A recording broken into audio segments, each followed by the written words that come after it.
தேவைகளை பூர்த்தி செய்யும். தேய்பிறை அங்காரக சஷ்டி. செவ்வாய்க்கிழமையும் தேய்பிறை சஷ்டியும் கூடி வருவது மிகவும் அரியது.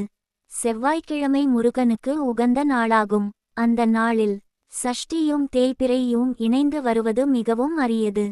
குழந்தை பாக்கியம், திருமண தடை, வேலைவாய்ப்பு, கடன் தொல்லை, வீடு கட்ட, இடம் வாங்க, நீங்கள் நிறைந்த காரியங்கள் ஒரே நேரத்தில் நடக்க அன்றைய தினம் முருகன் கோயிலுக்கு சென்று 6 எண்ணெய் தீபம், நவக்கரத்தில் இருக்கும் அங்காரகனுக்கு ஒரு தீபம் ஏற்றி 6 முகத்திற்கு 12 கரங்கள் என்பதால் முருகன் 12 சுற்று வலம் வர உடனே நினைத்த காரியம் நிறைவேறும்.